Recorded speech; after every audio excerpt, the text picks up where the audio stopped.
근데 중요한 거는 그 시점에서 미래 시점에 외국 통화를 팔고 자국 통화를 사는 거니까 외국 통화 시장에 선물에 어떤 식으로 해지가 들어가야 돼요? 숏 해지로 들어가야죠. 미래 시점에 외국 통화를 파는데 그 시점에 외국 통화 가격이 어떻게 될지 모르잖아요. 그러니까 외국 통화 선물 시장에서 숏 해지를 지금 들어가는 겁니다.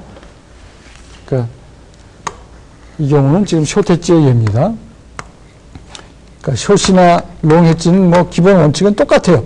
똑같은데 기본적으로 이 예제는 회계적 위험을 줄이기 위해서 translation exposure를 줄이기 위해서 해지가 들어가는 거고, 여기서는 거래적 위험 또는 경제적 위험, transaction exposure 또는 economic exposure를 줄이기 위해서 해지가 들어가는 겁니다.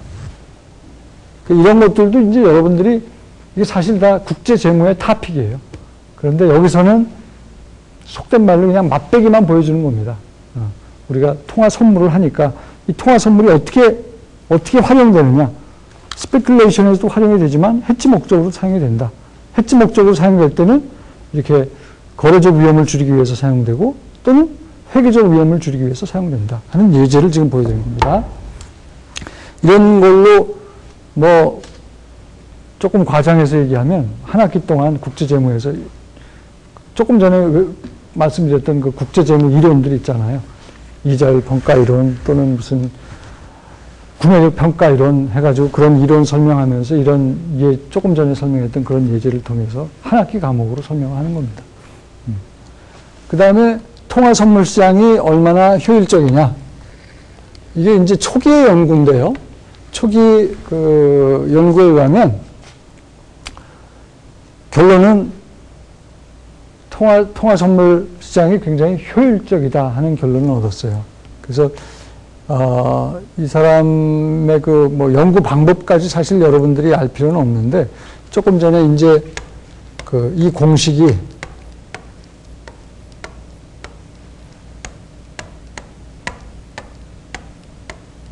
공식이 진짜 성립되는지 이를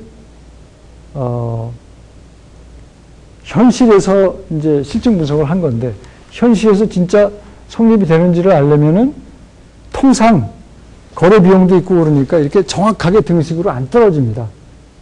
통상 이제 어떤 바운드가 정해지고 부등식으로 성립이 되는지를 확인을 하거든요. 근데 부등식을 만들어 가지고 성립이 되는지를 봤더니 대부분의 그 퍼센테이지가 다 그 어떤 구간 안에 거래 비용을 고려한 등식은 아니지만 거래 비용을 고려한 그 부등식 구간 안에 다 떨어지더라. 그런 의미에서 통화 선물 시장은 효율적이다. 라고 이제 결론을 내렸는데, 근데 이제 그 다음에 나오는 그 실증 분석 결과들이 그렇지 않다는 것들이 이제 또 많이 나옵니다. 그래서 최근에 그 결과들을 보면은 FX 통화 선도 및 선물 시장은 어떻다? 생각처럼 그렇게 효율적이지 않다. 근데 참고로 시장이 효율적이면 그 효율적인 시장의 특징은 뭐냐면 그 효율적인 시장의 가격이 관련된 정보를 굉장히 즉각적이고 정확하게 반영을 합니다. 그러면 그 시장은 효율적이다라고 얘기를 하는 거예요. 그게 어떻게 반영을 하느냐? 이렇게 반영을 하는 거예요. 통화 선물의 경우는 이렇게 반영을 하는 겁니다. 근데 처음에는 효율적인 줄 알았는데 나중에 이렇게 연구 결과를 보니까 효율적이 아닌 그런 그 증거들이 많이 나타났습니다. 그래서 왜 그런가 그러고 그거를 이제 따져봤더니 바로 이런 이유 때문에 그렇습니다. 중앙은행이 외환시장에는 심심치 않게 개입을 해요. 중앙은행이 외환시장에 심심치 않게 개입을 하다 보니까 그 외환시장에 개입하는 것만큼 효율적이지 않은 거예요. 그래서 그 얘기가 그 다음에 나옵니다. 그래서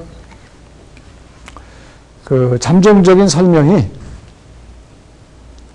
그 환율이라고 하는 것이 국민 경제, 거시 경제에 굉장히 많은 영향을 주기 때문에 뭐 우리나라도 그렇고 미국도 그렇고 대부분의 나라들이 환율을 100% 시장에 맡길 수가 없습니다. 될 수 있으면 시장에 개입을 안 한다고 말로는 하지만 필요하면 개입을 한다는 얘기예요. 근데 하는 것만큼 시장의 그 자동 조절 기능이 왜곡이 되고 그만큼